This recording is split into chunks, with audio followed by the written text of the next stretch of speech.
I was 21 years old when I got in my first car accident.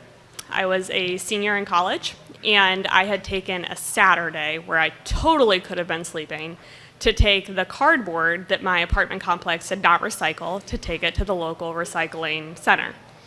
And I was rewarded for it by getting T-boned by an older gentleman at an intersection where he ran a red light. And that is where I learned that car accidents have stages. So you have the first stage of, oh shit, someone just hit me in their vehicle. And the second stage of, I think I'm fine, everything's fine, probably get out of the road. And the third stage of, hello, sir, you just hit me in your car. And the fourth and fifth and 27th stages of figuring it all out from there, which for me as a 21-year-old, having never been in a car accident, was calling my mom, who didn't pick up her phone, and my dad, who didn't pick up his phone, and our house phone, which no one picks up, and my sister, who didn't pick up her phone, and my godmother, who didn't pick up her phone, and then finally my poor anxiety-prone grandma, at which point, I'm crying a lot. And I'm like, I just got in a car accident and I don't know what to do and somebody help me. And she was like, well, probably call the police. That should have been your first call. So I called the police. Meanwhile, this older gentleman is like, here, just have $300. It's fine. And I was like, I don't know, is that what you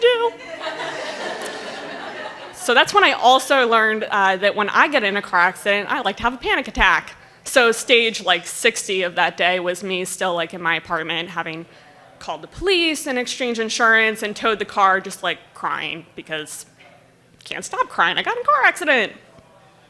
Fast forward 6 months when I'm a car accident pro and I got in my second car accident, still 21, still a senior in college. And this particular one, I think it was February, and I had been on campus 6 12-hour days, Monday through Friday for school. And then we had a deadline for the yearbook, and I was there Saturday from 8 to 8. And I had left the yearbook office, and I'd gone to the Walmart to get my groceries. And I checked out, and I loaded the groceries into my trunk, and I put the key in the ignition, and I backed out of my spot. And the only thing between me and my bed was the drive home. The drive out of the Walmart parking lot, really. And backed out of the spot and vroom, vroom, here we go. And this Jeep was cutting through many lanes of the Walmart parking lot and boom, right in the side of my car with all my groceries and my happiness all contained in there. And at this point, again, a car accident professional, I was mad. And I got out of the car and I was like, step 1, no damage to me. Step 2, definitely damage to my car. Step 3, call the police. So the man who hit me immediately apologized. I didn't see you there. Oh, weird. Me driving in the lane that you're supposed to drive in. Okay. So I called the police, and in the time it takes the police to get there, he and his friend change out the license plates on his Jeep. Okay. So they get there and they take our information, they take the statement, whatever, sir, let's just get this over with. Again, minimal time between me and my bed, please. And we make it through that stage of the car accident. And so, the next stage is you call your insurance, you report that, I'm a professional, the accident, and the driver who's at fault then pays, or his insurance company pays for your repairs.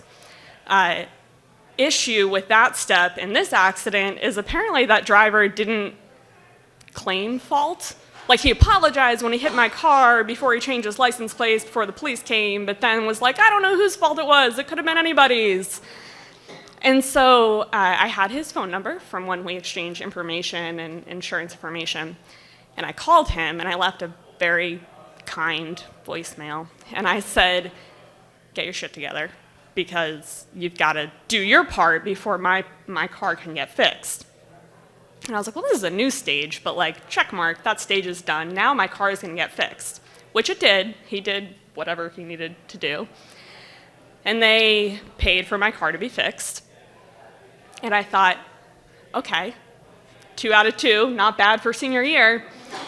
until several weeks later when my car was fixed and perfect and fine, and I got a text message from the man who hit me in the Walmart parking lot one Friday evening that said, "Hey." And I said, "Nope."